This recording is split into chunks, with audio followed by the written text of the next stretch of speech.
ॐ नमो भगवते वासुदेवाय।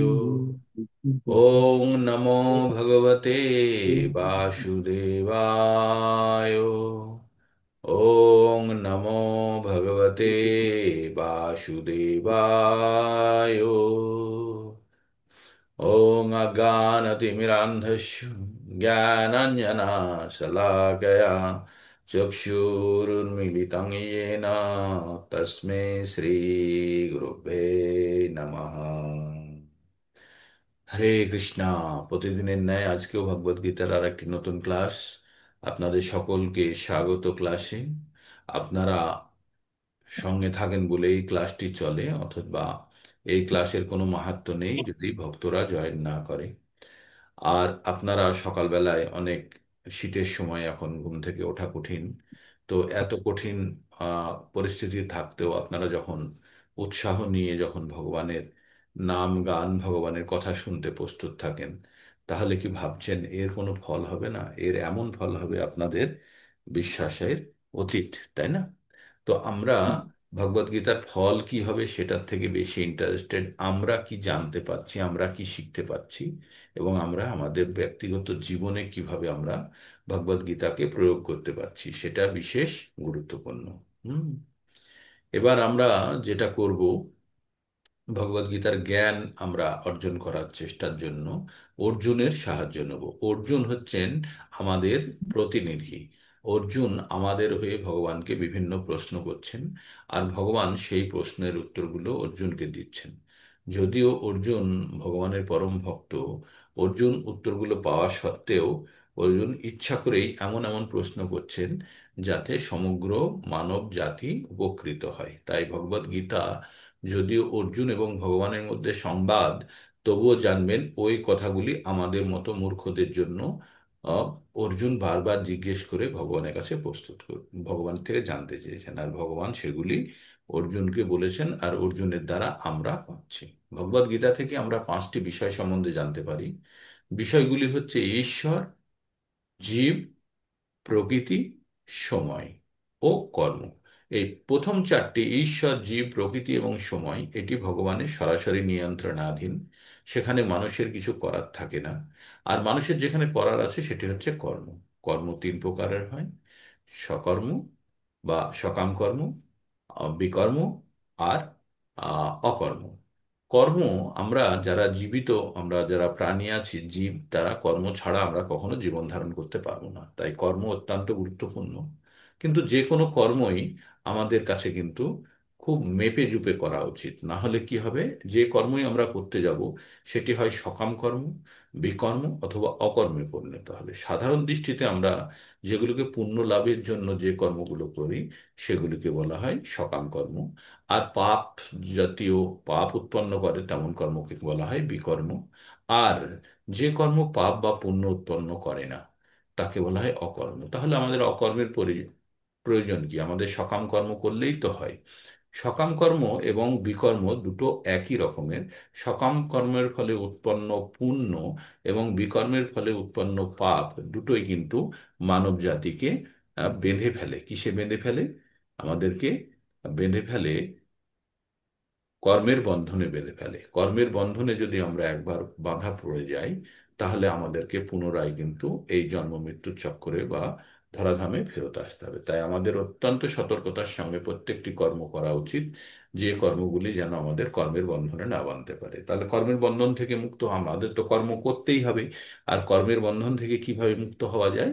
কর্মের বন্ধন থেকে মুক্ত হতে গেলে আমাদেরকে অকর্ম করতে হবে। অকর্ম কি? ভগবানের যে কর্মগুলো আগে করছিলেন সেগুলো সবই অকর্মে পরিণত হবে যখন ওই কর্মের পরম উদ্দেশ্য ভগবান হবেন। মানে আমরা যে কোনো কাজগুলো করছি, সেই কাজগুলো যদি চরম উদ্দেশ্য ভগবান হয়, তাহলে সেই সকাম কর্ম যেটা হচ্ছিল বা বিকর্মের কাছাকাছি যেটা ছিল, সেগুলি পরবর্তীতে সব অকর্মে পরিণত হবে। যেমন আমরা অফিসে যাই, কাজে আদালতে যাই, যেখানে আমাদের কাজের জন্য যাচ্ছি, সেখানে কাজ করতে গিয়ে কাউকে আপনি উপকার করলেন বা কাউকে সাহায্য করলেন, তখন যদি আপনি ভাবেন ইয়েস আমি অনেক বড় কাজ করেছি, তখন সেটি আপনার কিন্তু অবশ্যই পুণ্য উৎপন্ন করবে। কিন্তু আপনার যদি মনের মধ্যে এইরকম ভাবনা থাকে, ভগবান আপনাকে এইরকম একটি কাজ করার সুযোগ দিয়েছে, বা ভগবান এই সেবা করার একটা সুযোগ দিয়েছে, আপনি এই কর্মটি করলেন এবং ভগবানকে আহ, জ্ঞাপন করলেন, কৃতজ্ঞতা ব্যক্ত করলেন যে ভগবান আপনি আমাকে সুযোগ দিলেন, তাই আমি কাউকে, আপনার কথা মতো আমি কাউকে সাহায্য করতে পারলাম। ঠিক। তো এইভাবেই আমাদের অকর্মগুলোকে সাজিয়ে নিতে হবে। যে কোনো সকাম কর্ম এবং বিকর্মের ফলে কিন্তু আমাদের পাপ এবং পুণ্য উৎপন্ন হবে, যেটি বন্ধনকারী। আর এই বন্ধন থেকে মুক্ত হওয়ার রাস্তা হচ্ছে আমাদের অকাম কর্ম করার। অকাম কর্ম মানে যে কোনো কর্মকে ভগবানের উদ্দেশ্যে যদি আমরা চালিত করি, তাহলে কিন্তু সেটি অকাম কর্মে পরিণত হবে। তো কর্ম আমরা প্রথম ভগবদ গীতায় আমরা কর্ম অত্যন্ত গুরুত্বপূর্ণ জেনেছি, কারণ কর্মের ফল আমরা, যদিও আমাদেরকে আশা করতে মানা করেছে, তবু আমরা মনুষ্য, আমাদের মনের মধ্যে একটি ইচ্ছা রয়ে যায় ফল সবসময় প্রাপ্ত করার জন্য। তো সেখান থেকে ধীরে ধীরে আমাদেরকে বেরোতে হবে। এবার আমরা যেটা জানবো, তাহলে কর্মের ফলস্বরূপ আমাদের জন্ম মৃত্যু চক্র চলতে থাকে। আমরা যে আগের জন্মে যে ধরনের কর্ম করে রেখেছি, সেই কর্মের ফলস্বরূপ বর্তমান জীবন পেয়েছি। আর বর্তমানে আপনারা যারা জুম মন্দিরে বসে আছেন, কেউই আগের জন্মে ঠিকভাবে ভগবানকে স্মরণ করেননি, বা আমরা করিনি। তাই আমরা বর্তমানে মনুষ্য জীবন নিয়ে আছি। যারা মৃত্যুর সময় ভগবানকে স্মরণ করে দেহত্যাগ করে, তারা অবশ্যই ভগবানের ধাম প্রাপ্ত করে। সেটা 8.5-এ আমরা অবশ্যই দেখেছি। अंतकाले च मामेव शरणमुक्तकलेवरं जो प्रयाति समद्भावम याति নাস্তত্র সংশয়। ভগবদ গীতার উপরে সম্পূর্ণ শ্রদ্ধা রেখে যখন কেউ জীবন যাপন করে, তখন সে জীবনের প্রকৃত অর্থ খুঁজে পায়। ভগবদ গীতা আমাদের বেশিরভাগ ক্ষেত্রে মানুষের ভগবদ গীতার প্রতি শ্রদ্ধাই নেই। কারণ সেটি কখনো সে অনেকে পড়েই দেখেনি বা কি আছে, ও ভেবেছে সংস্কৃততে খটোমটো একটা জিনিস, তাই আমাদের জন্য নেই, লাল কাপড়ে বেঁধে ঘরে তুলে রেখেছে। কিন্তু ভগবদ গীতার জ্ঞান, প্রকৃত জ্ঞান অর্জন করলে জীবনের প্রকৃত দিশা পাওয়া যায়, জীবনের প্রকৃত উদ্দেশ্য জানা যায়। তাই আমরা ভগবদ গীতার জ্ঞান, ভগবান অর্জুনকে যে যে পর্যায়ে দিয়েছেন, সেটিকে তিনটে অংশে ভাগ করা হয়েছে। প্রথম অংশটি হচ্ছে কর্মযোগ। কর্মযোগ একটু নিরস প্রকৃতির মনে হয়, কিন্তু কর্মযোগের মাধ্যমে প্রচুর জ্ঞান দেওয়া আছে। তারপরে চলে যায় ভক্তিযোগ, যেটা ভগবদ গীতার প্রকৃত উদ্দেশ্য। ভক্তিযোগের মাধ্যমে প্রত্যেকটা মানুষকে ভক্তিযোগের মাধ্যমে তাদের জীবনের প্রকৃত উদ্দেশ্যকে সাধিত করার জন্য জ্ঞান দেওয়া, ভক্তিযোগের জ্ঞান দিয়েছেন। আর ভক্তিযোগে কি কি ভাবে পদ্ধতি অবলম্বন করবেন, সেগুলো আমরা বারবার, 12 নম্বর অধ্যায়টা বারবার পড়েছি। আমরা যখন ছিলাম না, আমি আর মনমোহন প্রভু, তখন মহুয়া মাতাজি বা যমুনা মাতাজি আপনাদের পড়ে পড়ে শ্রবণ করিয়েছেন, আপনারা নিজেরা পড়েছেন। তাই 12 নম্বর অধ্যায় অত্যন্ত গুরুত্বপূর্ণ। প্রত্যেকটা মুহূর্তে আমাদের 12 নম্বরের অধ্যায়ের কথাগুলো, স্পেশালি 6 থেকে 12 পর্যন্ত এই শ্লোকগুলি, ওই যে এ এ তো কর্মাণি সর্বাণি ময়ি সন্ন্যাস্য মৎপরা অনন্যৈব যোগিনাম মাং ধ্যান্ত পাশতে তেষামহং তেষামহং অনুকম্পার্থে মৃত্যু সাগর মৃত্যু সংসার সাগর ভবামি নাচিরাত পার্থ ময়্যাবেশিত চেতসম। তো এই দুটো শ্লোক থেকে শুরু করে এবং 8 নম্বরে আমরা চলে গেলাম ময়্যেব। তো এই 6, 7, 8, 9, 10, 11, 12 এই শ্লোকগুলি মানে আমাদের কনফিডেন্স এনে দেয় যে আমাদের ভগবান কি কি ভাবে এগোতে বলছে। ভগবান কি বললো, এ তুই সর্বাণী কর্মাণি ময়ি সন্ন্যাস্য মৎপরানন্নৈব যোগিনা মাং ধারন্ত পাশতে তেষামহং তেষামহং সমোদ্ধার্তা মৃত্যু সংসার সাগরাত ভবামি না চিরাত পার্থ ময়্যাবেশিত চেতসম। তো ভগবান বলেছে যে তার ভক্তদের কিভাবে উদ্ধার করবে, সব বলেছে ভগবান। তো আমরা 12 নম্বর চ্যাপ্টার খুব গভীরভাবে পড়েছি, বারবার পড়েছি। আর ভগবদ গীতা যতবার পড়বেন ততবারই তার মধ্যে নতুনত্ব খুঁজে পাবেন। এইভাবে আমরা 12 নম্বর অধ্যায় শেষ করেছি, করে আমরা 13 নম্বরে পৌঁছে গেছি। 13 নম্বরে অর্জুন 6টি প্রশ্ন করেছিলেন ভগবানকে, কি ক্ষেত্রজ্ঞ, ক্ষেত্রজ্ঞ পুরুষ, প্রকৃতি এবং জ্ঞান এবং জ্ঞেয় সম্বন্ধে। আমরা বিস্তারিত আলোচনা করেছি কি সম্বন্ধে, ক্ষেত্র আমাদের শরীর, ক্ষেত্রজ্ঞ মানে শরীরের যে কর্তা বা মালিক, আর ভগবানও ক্ষেত্রজ্ঞ। তাহলে ক্ষেত্রজ্ঞ দুজন, আমাদের শরীরের ভগবান আর আমাদের জীব বা আমরা আত্মা। তারপরে আমরা জেনেছি জ্ঞান কাকে বলে। ওই যে টোটাল আমরা 13 নম্বর থেকে আমরা যেটা পড়লাম, টোটাল জ্ঞান হিসাবে আমরা 6 থেকে আমরা পড়লাম, 8 থেকে 12 পর্যন্ত যেটা পড়লাম সেটা হচ্ছে জ্ঞান। সেটা হচ্ছে জ্ঞান কতগুলো, আহ 31টা বিষয় আছে বুঝি। তো এগুলো হচ্ছে জ্ঞান। তারপরে আমরা কি পড়লাম, আমরা পড়লাম আহ যে আমাদের কি কি জিনিস দরকার, জ্ঞান। এবার জ্ঞেয়, জ্ঞেয় সম্বন্ধে পড়বো আমরা। জ্ঞেয়কে সেটা আমরা সম্বন্ধে জানবো। আর কি সম্বন্ধে জানবো, পুরুষ সম্বন্ধে জানবো। আর প্রকৃতি সম্বন্ধে, প্রকৃতি সম্বন্ধে আমরা পরশুদিন পড়ছিলাম প্রকৃতি সম্বন্ধে। প্রকৃতি সম্বন্ধে ভগবান বলতে গিয়ে 21 নম্বর এবং 22 নম্বর শ্লোকে খুব প্রকৃতি সম্বন্ধে বলেছে। 20 নম্বর থেকে শুরু করলেন ভগবান, প্রকৃতিং পুরুষং চৈব বিদ্যানাদি উভাবপি বিকারাংশ গুণাশ্চৈব বিদ্ধি প্রকৃতি সম্ভবান। ভগবান বললেন যে প্রকৃতি এবং পুরুষ উভয়ই অনাদি। প্রকৃতি মানে কি, এই পঞ্চভূত, গাছপালা, পাখি, পশু, আকাশ, বায়ু, মাটি, জল, বুদ্ধি, অহংকার, সব কি, এগুলো সব অনাদি, অনেক দিন ধরে চলছে। এগুলো শুধু রূপের পরিবর্তন হয়। মানে মাটি দিয়ে আপনি যদি একটি মূর্তি তৈরি করলেন, তার মানে মাটিটা মূর্তিতে পরিণত হয়ে গেল, আবার জলে ধুই আবার মূর্তি মাটি হয়ে গেল। তো এইভাবেই জিনিসটা সেই একই থাকলো, শুধু সময়ে আমাদের সেগুলোর পরিবর্তন ঘটায়। তো আমরা যেমন সিমেন্ট দিয়ে বাড়ি ঘর উঁচু করে তৈরি করলাম, সেটা কি অনাদিকাল ধরে থাকবে না, ওটা ভেঙে গুড়িয়ে মাটি হয়ে যাবে, আবার পুনরায় চলতে থাকবে। তো এগুলো কি বলা হয়, আহ পুনরায় পুনরায় এগুলো চলতে থাকে। কিন্তু যেগুলো বেসিক জিনিস, আগুন, জল, বায়ু, আকাশ, মাটি, এগুলো কখনো নষ্ট হয় না, এগুলো শুধু বারে বারে পরিবর্তিত হতে থাকে। আর এগুলো কি, অনাদিকাল ধরে এগুলো চলছে। এইবার আমরা পরের শ্লোক 21 নম্বরে যেটা পড়লাম, সেটা বললো যে কোনো ফল দুটো জিনিসের উপরে না, কার্যের ফলে, কার্যের কারণে ফল উৎপন্ন হয়। কার্য, এটাকে বলে কজ অ্যান্ড ইফেক্ট। যে কজ অ্যান্ড ইফেক্ট মানে হচ্ছে যেটা করলে তার ফল কিভাবে বেড়ে যাবে, যে কোনো কাজের ফল। তাই এখানে বলছে কার্য কারণ কর্তৃত্বে হেতু প্রকৃতির রুচ্যতে পুরুষ সুখ দুঃখ নাং ভোক্তৃত্বে হেতুর রুচ্যতে। এখানে দুটো জিনিস বলা হচ্ছে, কার্য এবং কারণ। আর কর্তৃত্বে, হেতু মানে হচ্ছে কারণ, প্রকৃতির উচ্চতে, রুচ্যতে, রুচ্যতে কথাটার অর্থ প্রকৃতির উচ্চতে। তো এখানে কি বলছে, সমস্ত জড় কার্য, আমরা যে ধরনের প্রকৃতিতে কাজ করি, জড় কার্য এবং কারণের কর্তৃত্ব বিষয় প্রকৃতিকে হিত মানা হয়। একটু খিটমিটি আপনাদের লাগলেও জানবেন, আমরা যে কোনো কাজ করি, আমরা প্রকৃতির গুণের দ্বারা চালিত হয়ে কাজ করি। প্রকৃতি ক্রিয়ামানানি গুণে কর্মাণি সর্বস্ব অহংকার বিমূঢ় আত্মা কর্তাহামিতি মান্যতে। আগের শ্লোকে আমরা পড়েছি যে আমরা যে সমস্ত কাজগুলো করি, সেগুলো আমরা ভাবি আমি করেছি, আমি করেছি, আমি করেছি, না। এগুলো হচ্ছে প্রকৃতির গুণ দ্বারা চালিত হয়ে কাজগুলো সম্পন্ন হয়। যদিও আমাদের দ্বারাই সম্পন্ন হয়, কিন্তু এই কাজগুলি সম্পূর্ণভাবে প্রকৃতির দ্বারা এই কাজগুলি সম্পন্ন হয়ে থাকে। হ্যাঁ, প্রকৃতির দ্বারা যে আমাদের মধ্যে গুণ উৎপন্ন হয়, সেই গুণ দ্বারা আমরা কাজগুলো করি। তার মানে আমরা আমাদের মধ্যে যে সমস্ত গুণের সঞ্চার হয়েছে, সেই সমস্ত গুণগুলি কিন্তু আমাদের প্রকৃতির, আমাদের সেই গুণগুলি আমাদেরকে কাজ করতে চালিত করে। এবার গুণগুলি কিভাবে চালিত হয়, আমরা প্রকৃতি থেকে যে সমস্ত দ্রব্য গ্রহণ করি, সেই দ্রব্যগুলি আমাদের মধ্যে আমাদের গুণের সঞ্চার করায়। কোন গুণটি হবে সেটি সম্পূর্ণভাবে নির্ভর করছে আমরা প্রকৃতি থেকে কি ধরনের আমরা খাদ্য গ্রহণ করছি, বা প্রকৃতিকে কিভাবে আমাদের ইন্দ্রিয় দ্বারা আমরা উপলব্ধি করছি।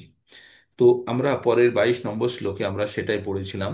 কি পড়েছিলাম, পুরুষাহ প্রকৃতি স্থায়ী ভুঙ্ক্তে প্রকৃতি জান গুণান কারণং গুণ সংগস্য সদ অসদ জনি জন্মেষু। বলছে এখানে পুরুষ মানে যারা প্রকৃতিকে ভোগ করে তাদেরকে বলা হয় পুরুষ। আমরা প্রকৃতিকে ভোগ করি মানে আমরা যে খাবার খাই, আমরা যে জামা কাপড় পরি, আমরা যে বাসস্থান ব্যবহার করছি, এটা আমরা প্রকৃতিকেই ভোগ করছি, তাই না? খাবার খাই, যে খাবারটা খেতে উৎপন্ন হলো সেটি আমরা পরবর্তীতে বিভিন্ন প্রসেস করিয়ে রান্না করে আমরা গ্রহণ করি। আবার যে বাড়ি ঘর যে জামা কাপড় পরি, সেই কার্পাস হলো, সেই কার্পাস তুলো থেকে সুতো, সুতো থেকে আবার জামা কাপড় তৈরি হলো, কাপড় তৈরি করার পরে আমরা পরিধান করছি। তা আমরা প্রকৃতি থেকেই আমরা এগুলো সব গ্রহণ করছি, তাই না? তো আমরা প্রকৃতিকে আমরা তার মানে কি করছি, দহন করছি বা শোষণ করছি বা ভোগ করছি। এই প্রকৃতিকে ভোগ করার কারণে কি হয়, আমাদের মধ্যে গুণের সঞ্চার হয়। এই যে আগে পড়লাম যে আমরা যখনই কোনো কিছু প্রকৃতি থেকে আমরা গ্রহণ করি, তখন আমাদের মধ্যে একটা গুণের পরিবর্তন ঘটে। আর এই যে গুণের পরিবর্তন ঘটে বা গুণ উৎপন্ন হয়, সেই গুণই কিন্তু আমাদের চালনা করে। তার মানে আমরা যদি ভাবি যে আমি নিজে নিজে এইগুলো করছি, আমি অনেক কিছু, এগুলো একদম ভুল। আমরা প্রকৃতির গুণ দ্বারা চালিত হই। আর প্রকৃতির গুণ নির্ভর করে আমাদের দুটো জিনিসের পরে, একটা হচ্ছে সঙ্গ আর একটা হচ্ছে খাদ্য। যতক্ষণ না পর্যন্ত আমাদের সঙ্গ পরিশুদ্ধ হচ্ছে বা খাদ্য পরিশুদ্ধ হচ্ছে, ততক্ষণ পর্যন্ত কিন্তু আমাদের মনে, আমাদের ভিতরে পবিত্র গুণের সঞ্চার হবে না। তাই আমাদের মধ্যে গুণের সঞ্চারের জন্য প্রধান যে জায়গাটা, সেটা হচ্ছে জিহ্বা, এবং 2 নম্বর হচ্ছে কর্ণ, চক্ষু, এই অঙ্গগুলোও আছে, চক্ষু, কর্ণ, নাসিকা, আর মূল হচ্ছে জিহ্বা আর ত্বক। তো আমাদের যে জিহ্বার দ্বারা আমরা প্রত্যেক মুহূর্তে আমরা খাদ্য গ্রহণ করি এবং স্বাদ গ্রহণ করি। আমাদের মুখ্যত আমাদের যে কোনো খাদ্য গ্রহণের ইচ্ছাটা সম্পূর্ণভাবে নির্ভর করে জিহ্বার উপরে। যদিও জিহ্বার পরে আর মুখের কোনো ক্ষমতা থাকে না যে সেই প্রকৃতির স্বাদ নির্ধারণ করার। তার মানে আপনার কাছে এই বিরিয়ানি আর মাটির ঢেলা একই মনে হবে, যদি আপনার জিহ্বাকে পার করে সেই খাবারটা গলার মধ্যে পৌঁছে দেওয়া যায়। মানে কোনো নলের মাধ্যমে যদি জিহ্বাকে বাইপাস করে যদি কোনো খাবার আপনাকে দিয়ে দেওয়া হয়, অত্যন্ত লবণাক্ত, মিষ্ট, ঝাল, তেতো বা খুব সুস্বাদু যে খাবারই হোক, পাইপের মধ্যে দিয়ে যদি আপনার জিভটাকে পার করিয়ে দেওয়া যায়, তাহলে সব খাবারই কিন্তু একই মনে হবে, খাবার থেকে আর নতুন কোনো গুণ খুঁজে পাবেন না। তার মানে আমাদের জিহ্বার উপরে নির্ভর করে আমাদের খাদ্যের টেস্ট। আর সেটিতেই আমরা কিন্তু বাঁধা পড়ে আছি। কিভাবে বাঁধা পড়ে আছি? আমরা পঞ্চ ইন্দ্রিয়ের দ্বারা, চক্ষু, কর্ণ, নাসিকা, জিহ্বা, ত্বক। আমাদের চোখ সব সময় আমাদের ওই জিনিসগুলো দেখতে ভালোবাসে যেগুলো আমাদের মন চাই। আর চোখ বারবার যে জিনিসটা দেখবে সেটি আবার মনের মধ্যে প্রভাব বিস্তার করবে। কান, আমাদের প্রশংসা শুনতে আমরা ভালোবাসি, আমাদের প্রিয় গান শুনতে ভালোবাসি, তাই কান সেটি সবসময় শোনার জন্য রাজি থাকবে। নাক দিয়ে আমরা কখনো দুর্গন্ধ শুঁকতে ভালোবাসি না, সুগন্ধ চাই।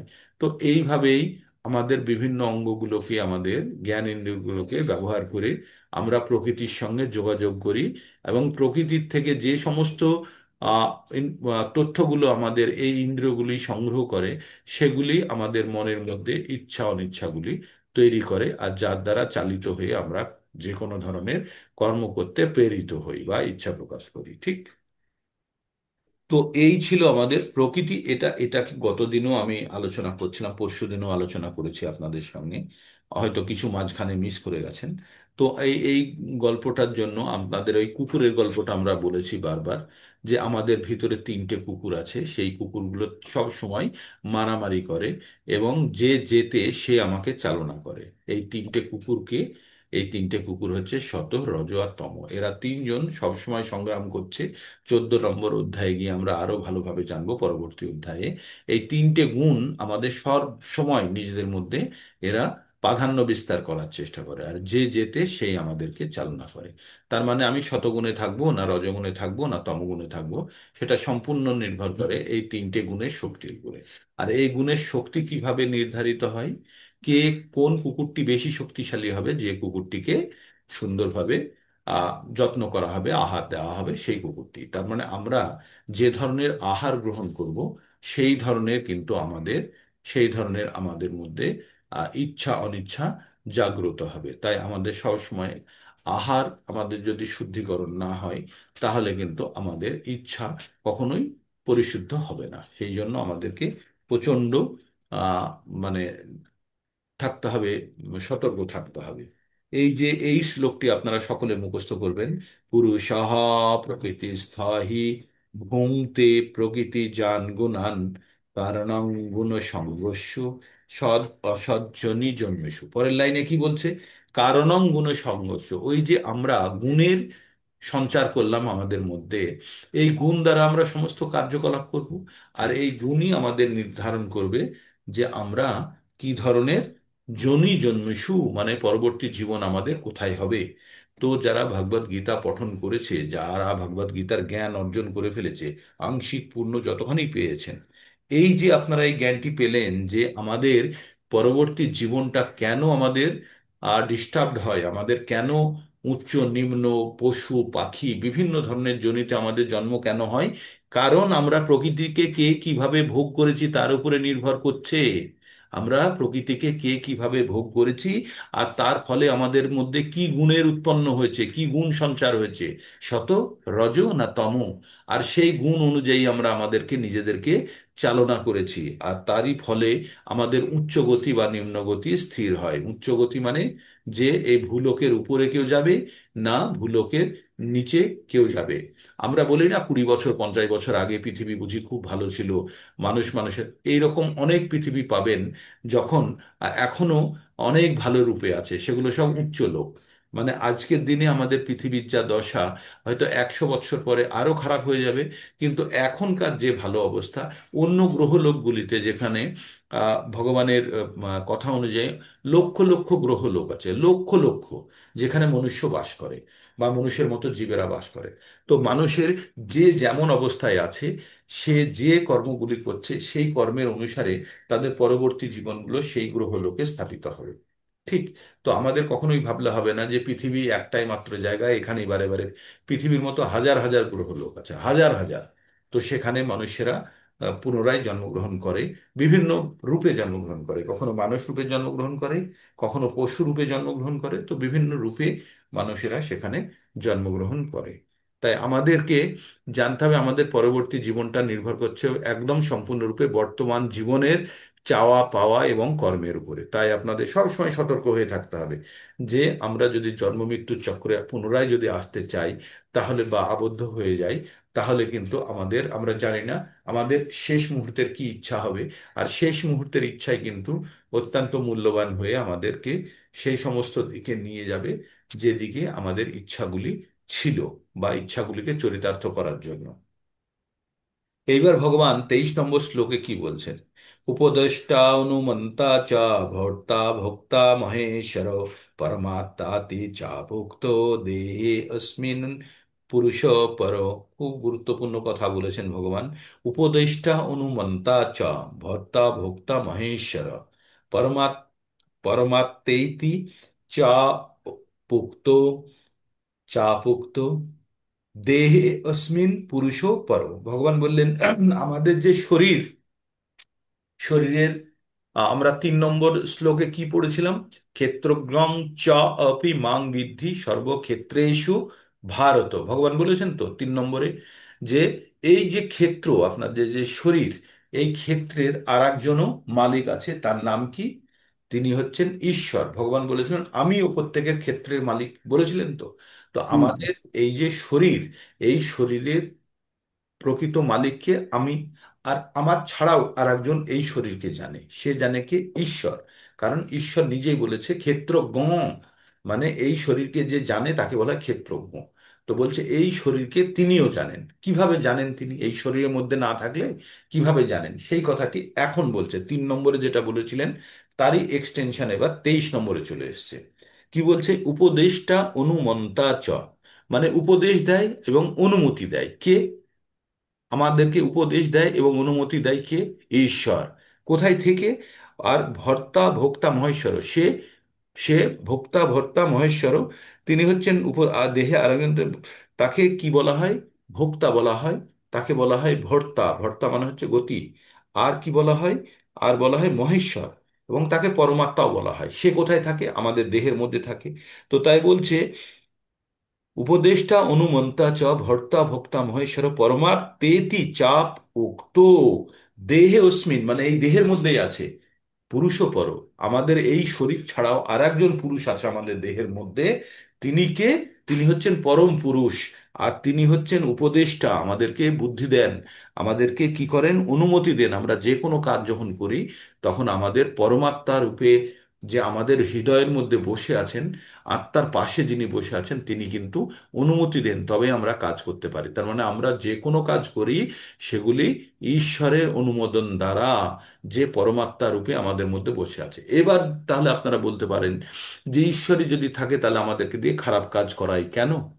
কারণ ঈশ্বর কোনো কাজ নিয়ন্ত্রণ করে না, শুধু অনুমতি দেন। নিয়ন্ত্রণ আর অনুমতির মধ্যে পার্থক্য হচ্ছে, নিয়ন্ত্রণ মানে হচ্ছে যে কাজটি উনি বলবেন যে এই কাজটি করো, এই কাজ না বলবে। ভগবানের কি কাজ? ভগবানের কাছে আমরা যেটা কাজ করার ইচ্ছা প্রকাশ করব সেটি ভগবানের কাছে বলবো। ভগবান বারবার, যদি সেটি শাস্ত্রবিধি সম্পন্ন বা ভগবানের ইচ্ছার অনুসারে যদি কার্য না হয়, ভগবান বারবার মানা করে। আর সেই কার্য তা সত্ত্বেও আমরা যদি আরো জোর করি তখন ভগবান অনুমতি দিয়ে দেন। কিন্তু তার ফল কাকে ভুগতে হয়? যে ব্যক্তি এই কাজের জন্য জিদ করছে। তার মানে আপনারা দেখবেন, ব্যবহারিক ক্ষেত্রেও দেখবেন, অনেক কাজ করতে যাচ্ছেন, হচ্ছে না, হচ্ছে না, হচ্ছে না, 3 বার 4 বার 5 বার 10 বার। তারপরে আপনারা ভালো না, এইবার আমি কাজটাকে শেষ করেই ছাড়বো। ভগবানকে বারবার আপনি অনুরোধ করছেন আর ভগবান সেটি রিজেক্ট করে দিচ্ছে, রিজেক্ট করে দিচ্ছে। তারপরে আপনি অত্যন্ত জোর করাতে ভগবান বলল ঠিক আছে যা কর। আর কাজের ফলকে ভোগ করছে সেই ব্যক্তি, ভোগ করছে যে অনেক জোর করে ভগবানের থেকে অনুমতি নিল। তার মানে ভগবান আমাদের ভিতরে বসে কি করছে? আমাদের মধ্যে তিনি উপদেশটা দেন। উপদেশটা মানে উপদেশ দেন। তো এখানে একবার শুনুন এর অর্থটা কি দেওয়া আছে। এখানে বলা হয়েছে যে সর্বক্ষণ জীবের সঙ্গে বিরাজমান কে? পরমাত্মা। পরমাত্মা, পরমেশ্বর ভগবানের প্রকাশ, আমাদের হৃদয়ের মধ্যে যিনি থাকেন তিনি আত্মা থাকেন। আমি আমি আছি। আর আমার পাশে কে বসে আছে? পরমাত্মা বসে আছে। তিনি একজন সাধারণ জীব নন, আমার মতো একজন সাধারণ জীব নন। অদ্বৈতবাদী দার্শনিকরা যেহেতু ক্ষেত্রজ্ঞকে এক মনে করেন, তাই তাদের মতে জীবাত্মা পরমাত্মার মধ্যে কোনো পার্থক্য নেই। অদ্বৈত, দ্বৈত নেই, মানে একই জিনিস। যা দ্বৈত মানে হচ্ছে দুটো, আর অদ্বৈত মানে হচ্ছে একটা। যারা অদ্বৈতবাদী তারা বলে আত্মার পরমাত্মা এক। হুম, আত্মার পরমাত্মা এক। কিন্তু দার্শনিকরা কি বলে, যে ক্ষেত্রজ্ঞকে এক মনে করে, মানে যে আমাদের যেহেতু এই শরীরটা ক্ষেত্র, আর একে কে জানে? আত্মা জানে। আর একে পরমাত্মাও জানে, তাহলে পরমাত্মার আত্মা এক হলো। কিন্তু না, ওখানে কি বলেছে? ক্ষেত্রজ্ঞং চ অপি। চ মানে হচ্ছে ও, আমাকেও তুমি ক্ষেত্রজ্ঞ জানবে। মানে আমি ক্ষেত্রজ্ঞ বলেনি, আমাকেও তুমি ক্ষেত্রজ্ঞ জানবে। কে বলেছিলেন? ভগবান। 3 নম্বরে ভগবান বললেন ক্ষেত্রজ্ঞ চপি মাং বিদ্ধি। বিদ্ধি মানে জানা। সর্বক্ষেত্রেষু ভারত, হে ভারত, তুমি আমাকে জানবে আমি প্রত্যেকটা ক্ষেত্রের। আমি ও, আমি না, আমি ও। আমি ও যখন বলবো তখন জানবো যে আর একজনও আছে, তাই না? আর একজন হচ্ছে যে ব্যক্তি, যার শরীর সে। আর আমিও, যদি মনমোহন প্রভু বা কি বলে কি অজিত প্রভু কোথাও যাচ্ছে, আর আমি যদি বলি প্রভু আপনাদের সঙ্গে আমিও যেতে চাই, আমিও যখন বলবো তখন হচ্ছে যারা যাচ্ছে তাদের সঙ্গে আমাকে যুক্ত করছে, আমি ও। তো এই কথাটি আমাদের বুঝতে হবে। তাই এখানে ভগবান কি বলছে? ক্ষেত্রজ্ঞং চ অপি। চ মানে হচ্ছে ও, আমিও ক্ষেত্রজ্ঞ সম্বন্ধে আমি জানি। কিভাবে জানি? এই কথাটা বলছে উপদেষ্টা চ অনুমন্তা চ, উপদেষ্টা অনুমন্তা চ ভর্তা ভোক্তা মহেশ্বর পরমাত্মেতি চাপ উক্ত দেহে অস্মিন মধুসূদন, দেহে অস্মি পুরুষপর। বলছে আমিও, আমিও এই দেহের মধ্যেই বসে আছি। কে বসে আছে? ভগবান। সে কে? সে একজন পরম পুরুষ, সে ভোক্তা, ভোক্তা, আহ মহেশ্বর, সে পরম পুরুষ। তিনিও আমাদের শরীরের মধ্যে বসে আছে। তো এই কথাটি আপনাদের মাথার মধ্যে বসিয়ে নিতে হবে। আমরা আত্মা ছাড়াও আমাদের শরীরের মধ্যে আরেকজন বসে আছে, তিনি হচ্ছেন পরমাত্মা। তিনি আমাদেরকে সদ্বুদ্ধি দিয়ে চালনা করার চেষ্টা করেন। কিন্তু আমরা যখন কোনো জিনিসের জন্য বারবার জিদ করি তখন ভগবান সেটার অনুমতি দিয়ে দেন। তার মানে আমরা যে কোনো কার্য করতে গেলে ভগবানের অনুমতি আমাদের আত্মা পরমাত্মাকে, পরমাত্মা থেকে নিয়ে নেয়। আর এই পরমাত্মা যে অনুমতি দেয় সেই অনুমতি অনুযায়ী আমরা কার্য করি। তাহলে আপনারা বলবেন যারা দুষ্কৃতী, যারা অন্যায় করে, যারা অপরাধ করে, তারা কি পরমাত্মা থেকে পারমিশন নেয় না? হ্যাঁ নেয়, নেয়। পরমাত্মা তাদের প্রথমে পারমিশন দেয় না, বা তারা জিদ করে যখন, তারা নিজের থেকেই জিদ করে, তখন বলে যে ঠিক আছে, তুমি পারমিশন নিচ্ছ, তুমি কাজ করছো, কিন্তু কাজের ফল তুমি ভোগ করবে, আমি ভোগ করব না। কারণ আমি তোমাকে যথেষ্ট সতর্ক করেছি, তা সত্ত্বেও আমরা বলি না, আমাদের একটি ভালো মন কিছুতেই এই কাজটি করতে দিচ্ছে না। এই যে আমাদের মনের মধ্যে যে ভাবনা হয় না, বারবার আমি কাজটি করতে যাচ্ছিলাম, আমার বাধা আসছিল, শেষে দেখলাম যে না করেই ভালো হয়েছে, তাই না? অনেক ক্ষেত্রে আমরা দেখি না? তো সেই ক্ষেত্রে ঈশ্বর আমাদেরকে এই অনুমতি না দিয়ে, ঈশ্বর আমাদেরকে অনুমতি না দিয়ে এই কাজটি আমাদেরকে দ্বারা করতে মানা করেন, কিন্তু তা সত্ত্বেও আমরা কি করি? আমরা এই কাজটি আমরা বারবার করি, করে আমরা তার ফল ভোগ করি। এখানে একটি উদাহরণ দিয়ে বলা হয়েছে যে একটি গাছে দুটো পাখি বসে আছে, আত্মার পরমাত্মাকে বলছে। একটি পাখি ফল খায়, আর একটি পাখি দেখে। যে পাখিটা দেখছে সেটি হচ্ছে আমাদের পরমাত্মা রূপে। পরমাত্মা কোনো ফল ভোগ করে না আমাদের শরীর দ্বারা, শুধু পারমিশন দেয় আর অনুমতি দিয়ে থাকে। কিন্তু সেই পরম ভোক্তা বা সেই পরম পুরুষ, সে বসে দেখছে সে পাখিটি, আর যে পাখিটি ফল খাচ্ছে সে পাখিটি ভুগবে। তাই ভগবান এখানে বলছেন যে যে আমিও আমিও শরীরের মধ্যে বসে আমি তাদেরকে উপদেশ এবং অনুমতি দিয়ে থাকি। তো এটাকে পরিষ্কার করে বোঝাবার জন্য ভগবান বলেছেন যে তিনি পরমাত্মা রূপে প্রতিটি দেহে বিরাজ করেন, জীবাত্মা থেকে তিনি পৃথক। আমাদের আত্মার পরমাত্মা সম্পূর্ণ আলাদা। তিনি পর, অর্থাৎ প্রপঞ্চাতীত। পরমাত্মা জীবাত্মা এবং তিনি পৃথক, তিনি পর। আচ্ছা, জীবাত্মা একটি বিশেষ ক্ষেত্রে কার্যকলাপ উপভোগ করে, কিন্তু পরমাত্মা সীমিত ভোক্তা বা দেহের কার্যফল ভোক্তারূপে গ্রহণ করেন না। কে গ্রহণ করেন না? পরমাত্মা যখন আমাদের শরীরের মধ্যে বসে থেকে আমাদের মতো কিন্তু ফল ভোগ করেন না। তিনি বিরাজ করেন, তিনি সাক্ষী, পর্যবেক্ষক, অনুমোদনকারী এবং পরম ভোক্তা রূপে। তার মানে আমরা যে কোনো কাজ করছি, সে যতই লুকিয়ে করি, যতই অন্ধকারে করি, যতই জঙ্গলে, যতই গৃহের পিছনে, যত দূরে একান্তে যেখানেই করি, আমাদের মধ্যে কে বসে আছে? আমরা কিন্তু একা নই। আমাদের কাছে কে বসে আছে? সঙ্গে পরমাত্মা বসে আছে, আর সে কিন্তু সাক্ষী রূপে সবকিছু কি করছে? পর্যবেক্ষণ করছে, সবকিছু দেখছেন, তারপরে অনুমোদনও করেন, এবং পরম ভোক্তা রূপে তিনি বসে আছেন। তার নাম পরমাত্মা, তিনি জীবাত্মা নন, তিনি প্রপঞ্চাতীত। এখানে স্পষ্টভাবে বোঝানো হয়েছে যে এ আত্মা এবং পরমাত্মা ভিন্ন, তারা এক নয়। পরমাত্মার হাত পা সর্বত্রই আছে, কিন্তু জীবের তা নেই। তাই যেহেতু পরমাত্মা পরমেশ্বর ভগবান, তাই তিনি প্রতিটি জীবের অন্তরে থেকে জীবাত্মার ভোগ বাসনাগুলি অনুমোদন করেন। তাহলে কে অনুমোদন করেন ভোগ বাসনাগুলি? জীবাত্মা অনুমোদন করেন। পরমাত্মা অনুমোদন ব্যতীত জীবাত্মা কিছুই করতে পারে না। জীবাত্মা ভুক্ত বা প্রতিপালিত, এবং ভগবান ভোক্তা বা প্রতিপালক। অসংখ্য জীব আছে, তারা তাদের পরম সুহৃদ রূপে তাদের অন্তরে বিরাজ করেন। তাহলে আমাদের যে যত 84 লক্ষ প্রজাতি, যত কোটি কোটি লক্ষ লক্ষ জীব আছে, প্রত্যেকের হৃদয়ে ভগবান বর্তমান। তাই যখন আমরা কখনো কখনো বলি যে আমি যেটা ভাবছি, মনমোহন বাবু বা অজিত বাবু বা দিলীপ মণ্ডল বাবু ভাবছেন, কিভাবে ভাবনা চিন্তাটা হয়? কারণ আমার মধ্যেও আত্মা বসে আছে, আমার মধ্যে আমি আত্মা হয়ে বসে আছে এই শরীরে, আর আমার শরীরের মধ্যে কি বসে আছে? পরমাত্মা বসে আছে। আবার মনমোহন প্রভুর শরীরের মধ্যেও আত্মা আছে, আবার পরমাত্মা আছে। তাহলে এই পরমাত্মা, এক পরমাত্মা আর এক পরমাত্মার সঙ্গে খুব সহজেই যোগাযোগ করতে পারে।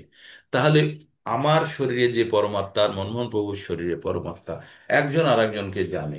তাহলে তারা যদি নিজেদের মধ্যে যোগাযোগ করে তাদের আত্মাকে খবর দেয়, তাহলে তো আমরা অনায়াসে একজনের আরেকজনের খবর আমরা জানতে পারি, তাই না? তো এই ধরনের, এইটাকেই বলা হয় টেলিপ্যাথি। টেলিপ্যাথি মানে একজন আরেকজনের দূরে থেকেও একজনের মনের কথা আরেকজন জানতে পারে। সব ক্ষেত্রে সম্ভব নয়। এটা অত্যন্ত আহ আহ যখন দুটো পরমাত্মাকে যখন যোগ করানোর যখন ব্যবস্থা করা হয় বারবার বিভিন্ন প্রক্রিয়ার মাধ্যমে, পরমাত্মা যখন নিজেদের মধ্যে যোগাযোগ করে নেয়, তখনই কিন্তু দুটো আত্মা আবার যোগাযোগ হতে থাকে। তাই অনেকে বলে না যে আমার আত্মীয়, কথাটা আমরা ব্যবহার করি, আত্মীয় মানে আত্মার সঙ্গে সম্পর্ক যুক্ত হলে আত্মীয় বলি। তখন কি হয়? আমাদের যে আত্মা আর আমাদের যে পরমাত্মা রূপে আমাদের শরীরে বসে আছে, এই পরমাত্মাকে আর একটা শরীরে বসে থাকা পরমাত্মার সঙ্গে দুটো পরমাত্মাই এক, তাদের মধ্যে যোগাযোগটা স্থাপন হওয়াটাই আত্মীয়তা বলে। আর তখনই যখন যোগাযোগটা স্থাপন হবে, তখন ওই আত্মা যা ভাবছে সেটা পরমাত্মা জানে, আর ওই পরমাত্মা যেটা জানে সেটা আমার পরমাত্মা জানে, এবং আমার পরমাত্মা জানা মানে আমার আত্মা জেনে যাওয়া। তার মানে তাহলে ওই অপর এন্ডে, অপর দূরে দূরে থেকে যে ভাবছে, সেই ভাবনাটা যখন আমার মনের মধ্যে উদয় হবে, তখনই আমরা জানবো যে একটি পরমাত্মা আর একটি পরমাত্মার সঙ্গে যোগাযোগ করে নিয়েছে। কাউকে আপনি কখনো টেলিফোন করে দেখবেন, যেই টেলিফোনটা করছেন বা করতে যাচ্ছেন তখনই দেখবেন তার টেলিফোন চলে আসলো, তাই না? বা আপনি করলেন, তখন সে বলল জাস্ট আমি তোমাকেই টেলিফোনটা করতে যাচ্ছিলাম। হয়তো কখনো কখনো মিথ্যা কথা বলে, কিন্তু যদি এটা প্রকৃতপক্ষে দেখতে গেলে, এটা কিন্তু অনেক ক্ষেত্রে হয় যে আপনি যার কথা ভেবে যাকে যে কাজটা বলতে যাচ্ছেন, সেই দেখলেন আপনাকে আবার সরাসরি বলে দিল। এটা সম্ভব শুধু পরমাত্মার যোগাযোগের ফলে। একটি পরমাত্মা আর একটি পরমাত্মার সঙ্গে যোগাযোগ করে খবরটা পৌঁছে দিচ্ছে, আর এই আত্মা এই পরমাত্মার সঙ্গে যোগাযোগ করে সেই খবরটি পাচ্ছে, তাই না? তো এই রকম ঘটনা আমাদের প্রায়তই হয়ে থাকে, কিন্তু আমরা তার প্রকৃত ব্যাখ্যা দিতে পারি না। তিনি প্রতিটি জীবের অন্তরে থেকে জীবাত্মার ভোগ বাসনাগুলি অনুমোদন করেন। পরমাত্মার অনুমোদন ব্যতীত জীবাত্মা কিছুই করতে পারে না। যতই প্রকৃতির গুণ আমরা সঞ্চার করেছি, যাই করেছি, কিন্তু যে কোনো কাজের জন্য আমাদের পরমাত্মার পারমিশন লাগে। জীবাত্মা ভুক্ত বা প্রতিপালিত, এবং ভগবান ভোক্তা বা প্রতিপালক। অসংখ্য জীব আছে, তাদের পরম সুহৃদ রূপে তিনি অন্তরে বিরাজমান করেন।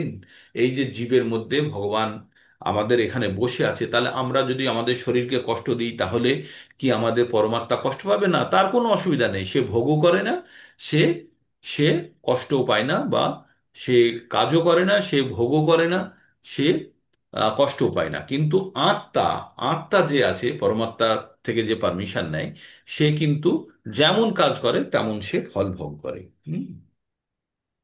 প্রতিটি স্বতন্ত্র জীবই পরমেশ্বর ভগবানের সনাতন বিভিন্ন অংশ, তারা উভয়ই একে অপরের ঘনিষ্ঠ বন্ধু।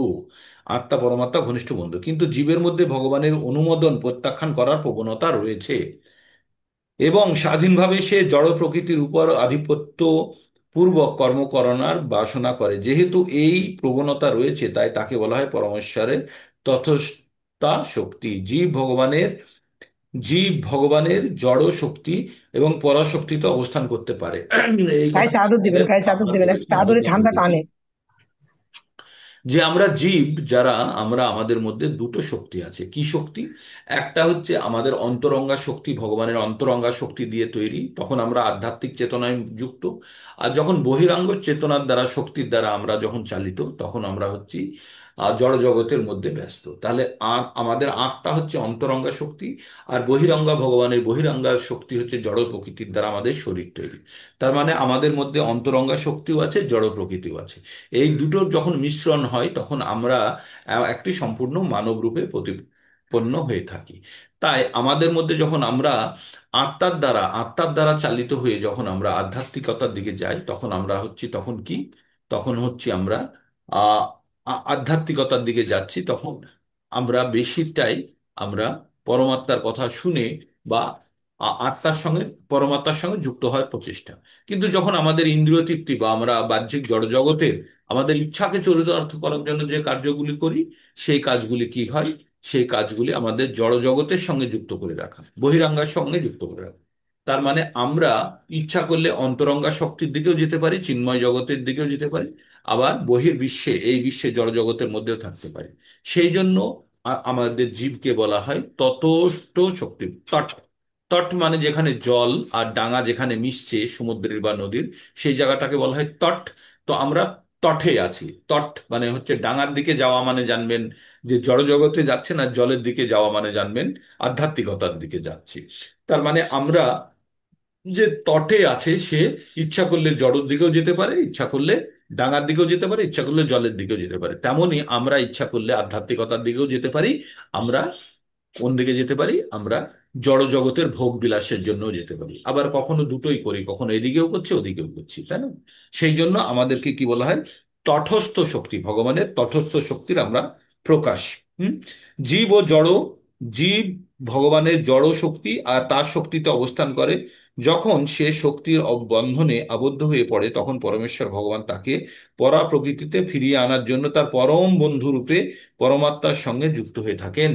আমাদের ভগবান কি চান? পরমাত্মা আমাদের অন্তরে বসে আছেন, তিনি চান জীবকে এই বহিরাঙ্গ শক্তির অধীন থেকে তাকে মুক্ত করে তাকে চিন্ময় জগতে নিয়ে যেতে। তাই সে বন্ধুরূপে আমাদের মধ্যে বসে থাকে এবং প্রত্যেকটা মুহূর্তে আমাদের চালনা করার চেষ্টা করে। কিন্তু আমরা এত মূর্খ যে আমরা পরমাত্মার দ্বারা চালিত হওয়ার পরিবর্তে আমরা নিজের জেদে ব্যস্ত থাকি এবং নিজের বুদ্ধির উপরে বেশি বল দিয়ে আমরা ভাবি কি আমরাই সবকিছু ঠিক করছি। এটা আমাদের চরম মূর্খামি। তাই ভগবান বলছেন যে এখানে কি বলছেন, জীব ভগবানের জড় শক্তি এবং পরাশক্তিতে অবস্থান করতে, জীব ভগবানের জড় শক্তি অথবা পরাশক্তিতে অবস্থান করতে পারে। যখন জড় শক্তির বন্ধনে আবদ্ধ হয়ে পড়ে তখন ভগবান জীবকে তার পরাশক্তিতে, পরা মানে হচ্ছে পরম, মানে উৎকৃষ্ট শক্তিতে ফিরিয়ে আনার জন্য তার পরম বন্ধু রূপে, পরমাত্মা রূপে তার সঙ্গে থাকেন। এই কথাটা দাগ দিয়ে নিন। কি এই জায়গাটায় জীব জড় জগতের শক্তি অথবা পরাশক্তিতে অবস্থান করতে পারে। আমরা কোথায় থাকতে পারি? আমরা চিন্ময় জগতেও থাকতে পারি, আমরা জড় জগতেও থাকতে পারি। বর্তমানে আমরা কোথায় আছি? জড় জগতে আছি। এই জড় জগৎ থেকে আমরা কোথায় যেতে পারি? চিন্ময় জগতে যেতে পারি। ভগবান আমাদের সুহৃদয় মানে আমাদের পরম বন্ধু রূপে আমাদের হৃদয়ের মধ্যে বসে আছে। এবার কি করছে? ভগবানের উদ্দেশ্যই হচ্ছে আমাদেরকে এই জড় জগৎ থেকে আমাদেরকে আধ্যাত্মিক জগতে ফিরিয়ে নিয়ে যাওয়া, আমাদের চিৎ জগতে, চিন্ময় জগতে নিয়ে যাওয়া। কিন্তু আমরা যখন আমাদের জড় বাসনা নিয়ে আমরা যখন খুব মানে খুব তৎপর হয়ে থাকি, তখন কিন্তু আমাদের আর এই আধ্যাত্মিক জীবনের কথা ভালো লাগে না। তখন আমরা জড় জগতের বিষয় ভোগের দিকে আমরা বেশি আচ্ছন্ন হয়ে পড়ি। তাই ভগবান বলছে প্রত্যেকটা জীবের হৃদয়ে বসে তিনি প্রত্যেকটা জীবকে চিন্ময় জগতে ফিরিয়ে নিয়ে যেতে চান। কিন্তু জীব সেটা বুঝতেই চায় না বা শুনতেই চায় না, তখন সে তার কর্মফল ভোগ করে। তো এই জায়গাটা আপনারা দাগ দিয়ে নেবেন নিচে, বারবার পড়ার চেষ্টা করবেন। আচ্ছা, থাকে না।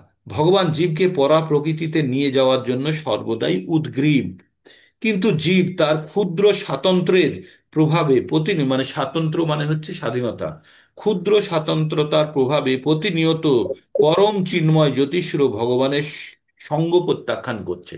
মানে ভগবান আমাদেরকে টেনে নিয়ে যাওয়ার চেষ্টা করছে যে আমি যা বলছি সেটা শোনো। কিন্তু আমরা আমাদের ভৌতিক যুগ মানে জীবনকে আমরা ভোগ করার জন্য আমরা কি করছি? আমরা কিন্তু এই ভগবানের কথাকে আমরা প্রতিবার প্রত্যাখ্যান করছি। হ্যাঁ, এবং তার স্বাতন্ত্র্যের অপব্যবহার করে জীব এই জড়জগতের প্রকৃতিতে দুঃখ এবং কষ্ট ভোগ করছে। তাহলে দুঃখ এবং কষ্ট ভোগ করার কারণ কি? কারণ আমরা ভগবানের কথা না শুনে প্রত্যাখ্যান করে নিজের বুদ্ধির উপরে বল দিয়ে যখন আমরা যে কোনো কাজ করছি, সেই কাজ কিন্তু আমাদের জন্য সুখ এবং দুঃখ বয়ে নিয়ে আসছে। ভগবান তাই সর্বক্ষণ তার অন্তরে থেকে এবং বাইরে থেকে উপদেশ দিচ্ছেন। বাইরে থেকে তিনি ভগবত গীতার মাধ্যমে উপদেশ দিচ্ছেন এবং অন্তরে থেকে তিনি দৃঢ় প্রত্যয় উৎপাদন করার চেষ্টা করছেন। এই যে আপনারা সকালে উঠে ভগবত ভক্তির জন্য চেষ্টা করছেন, এটি ভগবানের দেওয়া শক্তির ফল।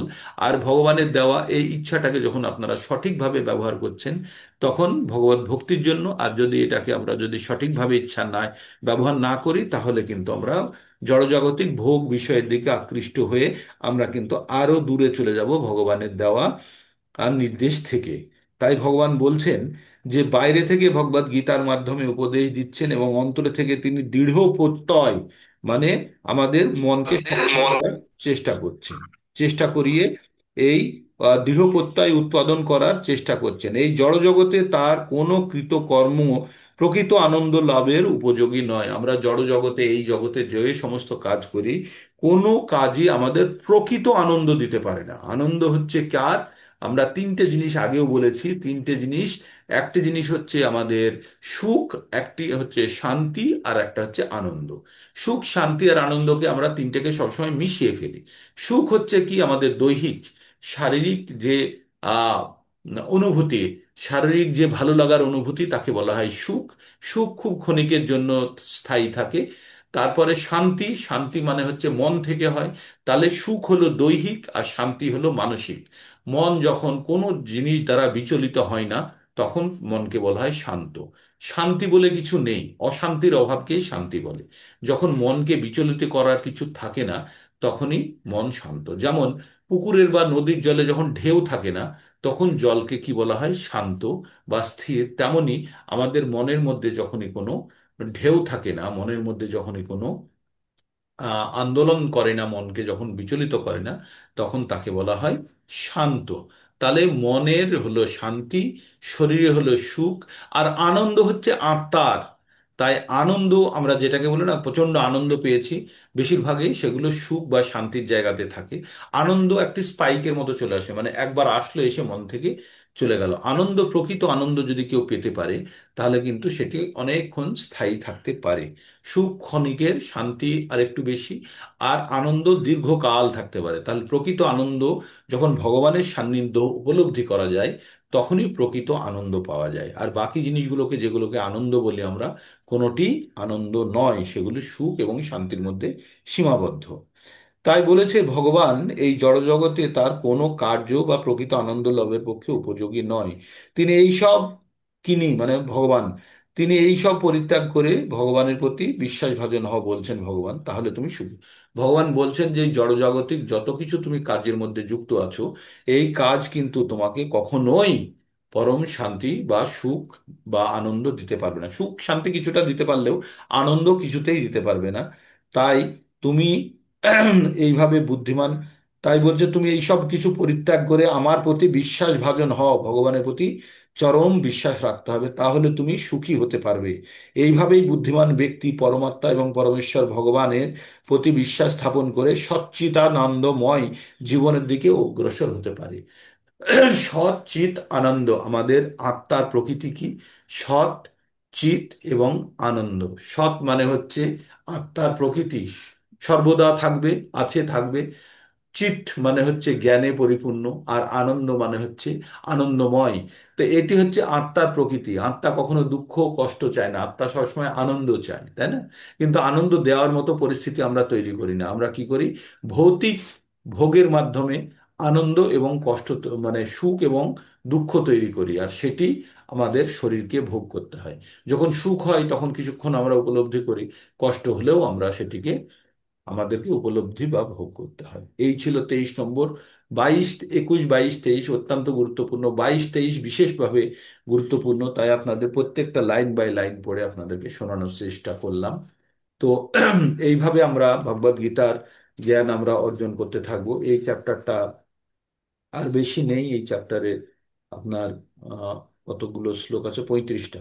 ঠিক আছে, পরের পরের শ্লোকগুলোতে আমরা পুরুষ সম্বন্ধে জানবো, কে কত ধরনের পুরুষ আছে, উত্তম পুরুষ, আর আমরা পড়বো যে পরম পুরুষ মানে ভগবান সম্বন্ধে জানবো, আর আমরা সাধারণ ব্যক্তি সম্বন্ধে জানবো।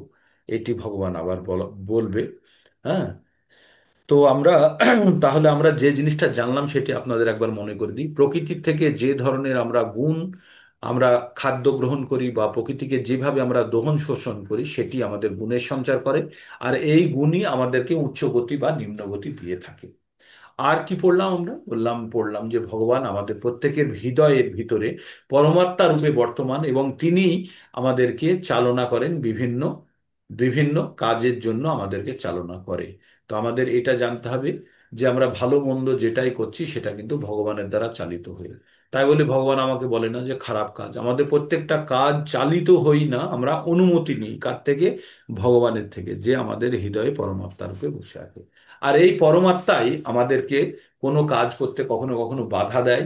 বাধা দেয় মানে আপনি কোনো কাজ করতে চাইছেন, কিছুতেই হচ্ছে না, তখন জানবেন প্রকৃত অর্থে ওই কাজটি করার তৎক্ষণাৎ প্রয়োজন বুঝি নেই। তাই ভগবান সেটি বারবার তার নির্দেশের মাধ্যমে সেটি না করার জন্য বা বলতে চাইছে। তবুও আমরা যখন বেশি জিদ করি, তখন ভগবান সেটি পারমিট করে, এবং তার ফল কখনোই আমাদের পক্ষে আসে না। ঠিক। তো এই ছিল আজকে সকালের অনুষ্ঠান। আমরা কাল থেকে 24 থেকে আবার পঠন করব। যারা যারা অ্যাটেন্ডেন্স দিতে পারবেন, ক্যামেরা অন করতে পারবেন, তারা একবার ক্যামেরা অন করুন। আজ থেকে আপনারা আবার রেকর্ডিং পেতে থাকবেন। ঠিক আছে। হরে কৃষ্ণ, হরে কৃষ্ণ, কৃষ্ণ কৃষ্ণ হরে হরে, হরে রাম, রাম রাম হরে হরে। কার কোনো প্রশ্ন থাকলে আপনারা প্রশ্ন বলতে পারেন আজকের বিষয় বা আজকে একাদশী, আপনারা যারা যারা একাদশী করছেন তারা অন্ন থেকে দূরে থাকবেন। অন্ন মানে হচ্ছে যে কোনো শস্য, ধান, গম, চাল, ভাত, রুটি, এগুলো খাওয়া থেকে আপনারা দূরে থাকবেন। খেতে চাইলে আপনারা গ্রহণ করতে পারেন ফল, দুধ, এবং গ্রহণ করতে পারেন সাবু জাতীয় জিনিস।